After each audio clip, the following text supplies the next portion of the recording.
اب صحابہ کرام جس حالت میں خندق کھود رہے ہیں، بھوک کی حالت میں، حضرت جابر فرماتے ہیں کہ ہم اپنے پیٹ پر پتھر باندھ کر خندق کھود رہے تھے اور 3 دن گزر گئے، ہم نے کچھ کھایا پیا نہیں ہے۔ دیکھیں، ایک دور وہ تھا اور ایک آج کا ہے کہ آج اگر ایک وقت کا کھانا ٹائم پر کسی کو نہ ملے تو اس کی کیا حالت ہو جاتی ہے۔ اللہ سے شکوے شکایتیں کرنا انسان شروع کر دیتا ہے کہ اللہ نے مجھے کھانا نہیں دیا، تو طرح طرح کی عجیب باتیں اپنی زبان سے نکالنا شروع کر دیتا ہے۔ لیکن صحابہ کرام رضی اللہ تعالیٰ عنہ نے میں سے کسی ایک نے نہیں کہا کہ اللہ نے ہمیں کس امتحان میں ڈال دیا ہے، کیونکہ اس غزوے کے اندر کچھ منافقین بھی شامل تھے، تو اس غزوے کے اندر اللہ نے پھر ان منافقوں کو مسلمانوں سے الگ کر دیا۔ تو حضرت جابر فرماتے ہیں کہ جب ہم خندق کھود رہے تھے تو ایک بھاری چٹان آ گئی نیچے، تو رسول اکرم صلی اللہ علیہ وسلم کو ہم نے بلایا، تو اللہ کے نبی نے فرمایا میں آ رہا ہوں۔ تو تھوڑی دیر کے بعد آپ صلی اللہ علیہ وسلم تشریف لے آئے، تو ہم نے کہا اللہ کے نبی 3 دن سے کچھ کھایا پیا نہیں ہے اور پیٹ پر پتھر باندھے ہیں۔ تو اللہ کے نبی صلی اللہ علیہ وسلم نے اپنی قمیض اٹھا کر فرمایا تم نے 1 پتھر باندھا ہے، میں نے 2 پتھر باندھے ہیں۔ آپ ذرا سوچیں کہ دین کتنی مشقتوں سے ہمارے پاس آیا ہے۔ آج ہمیں دین کی قدر و منزلت اسی لیے نہیں کہ اس پر نہ ہمارا پیسہ لگا، نہ جان لگی، نہ وقت لگا، کچھ بھی نہیں لگا۔ ماں کے پیٹ کے اندر ہمیں ایمان مل گیا، کلمہ مل گیا، اور کلمہ پڑھ کر ہم سمجھتے ہیں کہ بس جی جنت اب میرے لیے کنفرم پکی ہو گئی ہے، میں جنت میں نہیں جاؤں گا تو کون جائے گا، یہ جنت ہے ہی میرے لیے۔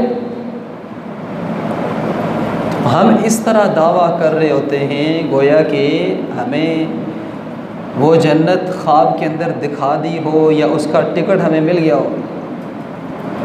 جیسے کسی آدمی نے اگر دوسرے ملک جانا ہے نا، تو وہ دوسرے سے کہتا ہے کہ بھئی میں فلاں ملک جا رہا ہوں، کہتے ہیں نہیں نہیں آپ تو نہیں جا رہے ہیں، کہتے ہیں بھئی میں جا رہا ہوں، یہ دیکھیں میرے پاس ٹکٹ ہے، میں نے پیسے جمع کروا دیے، سب کام ہو گیا، صرف میں نے جہاز پر بیٹھتے ہیں اور چلے جانا ہے۔ تو آج ہم بھی صرف یہی سوچتے ہیں کہ ہاں جی جنت بس مجھے ہی ملنی ہے اور وہ 100% ہے۔ تو ایمان کی قدر و منزلت آپ صحابہ کرام رضی اللہ تعالیٰ عنہ سے پوچھیں کہ انہوں نے جب اللہ کے نبی صلی اللہ علیہ وسلم کی صحبت میں رہ کر جو ایمان اور جو اسلام سیکھا، جس مشقت سے سیکھا، اس اسلام کی قدر و منزلت حقیقت میں صحابہ کرام کو تھی۔ تو حضور علیہ الصلوۃ والسلام نے فرمایا کہ میرے پیٹ پر 2 پتھر بندھے ہوئے ہیں۔ آپ دیکھیں کہ کائنات کے سردار کے پیٹ پر 2 پتھر بندھے ہوئے ہیں۔ حالانکہ اللہ کے نبی اگر دعا کرتے تو اللہ تعالیٰ اوت پہاڑ یہ جتنے تھے، اللہ ان تمام پہاڑوں کو سونا بنا دیتے، لیکن اللہ کے نبی صلی اللہ علیہ وسلم اور باقی جو تمام مسلمان ہیں، اللہ کے نبی نے اپنے صحابہ کو بھی یہی درس دیا کہ میرے صحابہ دنیا کی جو زندگی ہے یہ مسلمان کے لیے قید خانہ ہے۔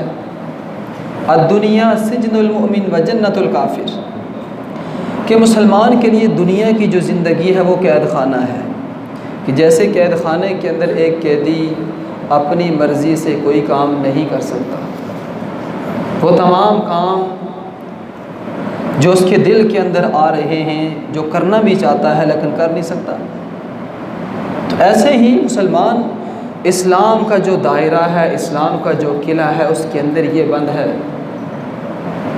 اپنی مرضی سے یہ کوئی کام نہیں کر سکتا۔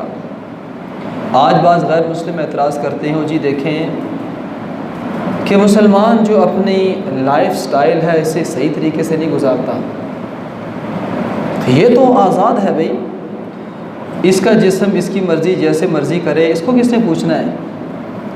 تو یہ تصور جو ہمیں کوئی یورپ کی طرف سے ملا، اب آہستہ آہستہ یہ چیز مسلمانوں میں آ رہی ہے۔ ہر آدمی کہتا ہے بھئی بات یہ ہے کہ میں نے کلمہ تو پڑھا ہے نا، لا الہ الا اللہ محمد رسول اللہ پڑھنے کے بعد باقی جو میری زندگی کے معاملات ہیں وہ میں خود اپنے طریقے سے گزاروں گا. لیکن یہ ایک مسلمان کی غلط سوچ بن گئی ہے. اسی لیے اللہ نے قرآن میں فرما دیا اے ایمان والو تم پورے کے پورے اسلام میں داخل ہو جاؤ. تو پورے داخل ہونے کا مطلب یہ ہے کہ انسان کے پیدا ہونے سے لے کر مرنے تک اس کا کوئی عمل خلاف شرع نہیں ہونا چاہیے. تو اللہ کے نبی نے فرمایا دنیا مسلمان کے لیے قید خانہ ہے. قید خانے کا مطلب یہ ہے کہ یہاں مسلمان نے اللہ اور اس کے رسول کے طریقے کے مطابق اپنی زندگی بسر کرنی ہے. اور اس کے برخلاف دوسری طرف اگر دیکھا جائے تو غیر مسلم اپنی مرضی سے زندگی بسر کرتا ہے دنیا میں، اور اس کے لیے یہ آزادی ہے. کیوں؟ اس لیے کہ وہ اسلام کے دائرے کے اندر آیا نہیں ہے. اس کی میں مثال دیتا ہوں کہ جیسے آپ دیکھیں کہ جب کوئی آدمی پولیس میں چلا جاتا ہے، کیونکہ پولیس کے بھی آگے محکمے ہیں، الگ الگ اس کے پارٹ ہیں، تو لیکن وہ پارٹ جس میں ایک وردی پہننا لازمی اور ضروری ہے. تو اب اگر کوئی آدمی وہاں جا کر کے کہ بھائی میں اس پارٹ کے اندر آنا تو چاہتا ہوں لیکن وردی نہیں پہنوں گا، تو اسے یہ کہا جائے گا کہ بھائی آپ کو چاہیے تھا کہ آپ اس محکمے کے اس پارٹ کے اندر آپ نہ آتے اگر آپ نے وردی نہیں پہنی تھی. لیکن اب آپ آ گئے ہیں تو اب آپ کو ہر حال میں پہننی پڑے گی. تو ایسے ہی ہے کہ جب کوئی اسلام کے دائرے کے اندر آ جائے، دیکھیں اسلام کسی پر جبر نہیں کرتا، کسی پر غیر مسلم پر جبر نہیں کرتا کہ اس کو جبراً مسلمان کر دے. لیکن اگر کوئی مسلمان اپنی مرضی سے ہو جاتا ہے تو پھر شریعت کے مطابق اس کے لیے زندگی گزارنا ضروری ہے. تو آج حقیقت میں اگر دیکھا جائے تو ہم اسلام کے اس دائرے کے اندر آ کر پھر بھی ہم اسلام کے باغی بنے ہوئے ہیں. پھر ہم کہتے ہیں جی اللہ کی مدد ہم پر کیوں نہیں آتی؟ بھئی کیسے مدد آئے؟ مدد تو ان لوگوں پر آئی ہے اور آئے گی کہ جو ان الذین قالوا ربنا اللہ، جنہوں نے کہا اللہ ہی ہمارا رب ہے، ثم استقاموا، پھر اس پر انہوں نے استقامت اختیار کی. تو ایمان کے دائرے میں آنے کے بعد پھر اسلام کے مطابق عمل کرنا یہ ہر مسلمان پر لازمی اور ضروری ہے. اس کے بغیر کام نہیں چلے گا. تو جو غیر مسلم ہے اس کی تو بات ہی الگ ہے نا. وہ جب اسلام کے دائرے کے اندر نہیں آیا تو بھئی اس پر اسلامی قانون لاگو نہیں ہوں گے. لیکن جب کوئی غیر مسلم اسلام کے دائرے کے اندر آ جائے تو پھر اس پر بھی وہی قانون جاری ہوگا جو مسلمانوں پر ہوتا ہے. اس لیے آپ اپنے آپ کو آزاد نہ سمجھیں. اسلام کے دائرے کے اندر رہ کر اگر کوئی آدمی اپنے آپ کو آزاد سمجھے کہ ہاں میری اپنی لائف سٹائل جیسے میں زندگی گزاروں مجھے کس نے پوچھنا ہے؟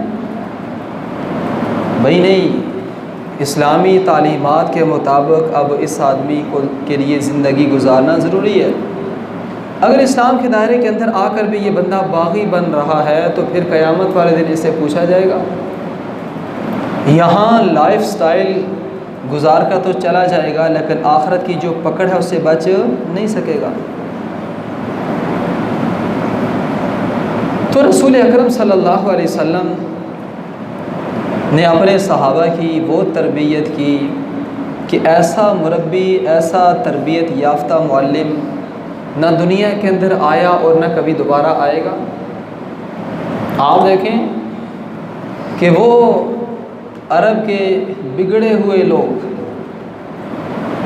کہ جن کو اچھے برے کی تمیز نہیں تھی، تو اللہ کے نبی صلی اللہ علیہ وسلم کے ساتھ جب ان کا ایک تعلق واسطہ جڑ گیا تو آپ دیکھیں کہ حبشہ کا جو کالا بلال ہے کہ جو عربی نہیں ہے، جس کا رنگ سفید نہیں ہے، جس کے موٹے موٹے ہونٹ ہیں، لیکن اس نسبت کی وجہ سے اللہ نے مقام کیا دیا کہ بلال چلتا زمین پر ہے اور اس کے قدموں کی آہٹ جنت میں آ رہی ہے. اللہ کے ہاں کوئی رنگ نسل یہ کوئی چیز نہیں ہے. آج جو ہم رنگ، نسل یا قوموں، صوبوں یا جو ایک باقی چیزوں میں تقسیم ہو گئے ہیں، یہ بالکل غلط ہے بھائی۔ جس نے لا الہ الا اللہ محمد رسول اللہ پڑھا ہے وہ تمام کے تمام ایک چھتری کے نیچے ہیں۔ ہاں، جن کا یہ کلمہ نہیں، ان کی بات نہیں ہو رہی، وہ ایک الگ ہیں۔ جیسے مثال کے طور پر ایک عیسائی ہے، یہودی ہے، ان کا یہ کلمہ ہے ہی نہیں ہے، یا باقی کوئی بھی آدمی کہ جس کا یہ کلمہ، ان حروف والا کلمہ اس کا نہیں ہے، تو وہ اس چھتری کے نیچے نہیں ہے۔ تو رسول اکرم صلی اللہ علیہ وسلم نے، اللہ کے نبی خود اس خندق کے اندر اترے تو اتر کر صحابہ کرام سے فرمایا کہ یہ گدال مجھے دیں۔ اب صحابہ کرام رضی اللہ تعالیٰ عنہ نے وہ گدال اللہ کے نبی صلی اللہ علیہ وسلم کو دی، تو آپ صلی اللہ علیہ وسلم نے اس چٹان پر ایک ضرب لگائی۔ حضرت جابر فرماتے ہیں جب پہلی ضرب لگی تو اس چٹان سے ایک روشنی پھوٹی اور کچھ حصہ چٹان کا الگ ہو گیا۔ اس حدیث یہاں 3 روایتیں ہیں۔ پہلی روایت یہ ہے کہ اللہ کے نبی صلی اللہ علیہ وسلم نے جب اس پر گدال ماری تو وہ جو چٹان تھی وہ ایسے ہو گئی جیسے ریت ہوتی ہے، یعنی بالکل چکنا چور، ٹکڑے ٹکڑے ہوگی۔ اور دوسری روایت وہ بھی اس کے قریب قریب ہے۔ تیسری جو روایت ہے وہ بھی تقریباً کچھ اس کے الفاظ تھوڑے سے تبدیل ہیں، لیکن مفہوم اس کا یہی ہے۔ اب دوسری روایت یہ ہے کہ اللہ کے نبی نے جب اس پر ضرب لگائی اس چٹان پر تو ایک روشنی نکلی، تو حضور علیہ السلام نے فرمایا کہ مجھے شام کے خزانوں کی چابیاں دے دی گئی ہیں، اور وہاں کے جو سرخ محلات ہیں مجھے یہاں اللہ نے دکھا دیے ہیں۔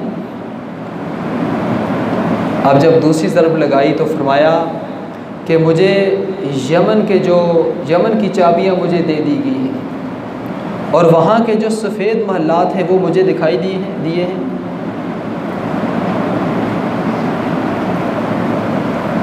اب جو تیسری ضرب لگائی تو اللہ کے نبی صلی اللہ علیہ وسلم نے فرمایا کہ مجھے یمن اور اسی طرح وہاں کے جو دوسرے علاقے ہیں مجھے وہ ابھی دکھائی دیے ہیں کہ اللہ نے میری امت کے جو آنے والے لوگ ہیں اللہ ان کے ہاتھوں ان علاقوں کو فتح کریں گے۔ یہ تیسری روایت ہے۔ صحابہ کرام رضی اللہ تعالیٰ عنہ فرماتے ہیں کہ ہم اس وقت سوچنے لگے کہ شام اور فلسطین اتنا دور علاقہ، تو اللہ کے نبی صلی اللہ علیہ وسلم نے ہمیں اس کی بشارت دے دی ہے، تو ہمارا عقیدہ اور ایمان تو یہ ہے کہ یہ کام ہو کر رہنا ہے، لیکن ہوگا کب، اس کا ہمیں انتظار تھا۔ تو پھر صحابہ کرام رضی اللہ تعالیٰ عنہ کے دور میں یہ تمام کے تمام علاقے فتح ہو گئے تھے۔ تو رسول اکرم صلی اللہ علیہ وسلم کے کسی ایک صحابی نے کہا اللہ کے نبی ہم نے کچھ کھایا پیا نہیں ہے، پیٹ میں کچھ بھی نہیں ہے، تو آپ کہہ رہے ہیں کہ خندق کھودیں؟ بلکہ حضرت زید بن ثابت کے بارے میں آتا ہے کہ اس وقت ابھی یہ چھوٹے تھے، نوجوان تھے، تو خندق کھودتے کھودتے ان کو نیند آ گئی، سو گئی ہے۔ تو ایک اور صحابی تھے، انہوں نے ان کے آزار پکڑے اور خندق کھودنا شروع ہو گئے۔ تو کچھ دیر کے بعد جب ان کو جاگ آئی، انہوں نے دیکھا کہ میرے آزار ہی غائب ہو گئے ہیں، فوراً تلاش کرنا شروع کی انہوں نے۔ رسول اکرم صلی اللہ علیہ وسلم کے پاس گئے، جا کر کہنے لگے کہ میرے آزار غائب ہو گئے ہیں جن کے ساتھ میں خندق کھود رہا تھا۔ تو رسول اکرم صلی اللہ علیہ وسلم نے حضرت جابر سے فرمایا کہ اس کے آزار کہاں ہیں، تلاش کر کے دیں۔ تو حضرت جابر فرماتے ہیں کہ اس وقت یہ جو زمین کھودنے والے آزار تھے یہ میرے پاس تھے، میں نے کہا یہ لیں اور خندق کھودیں۔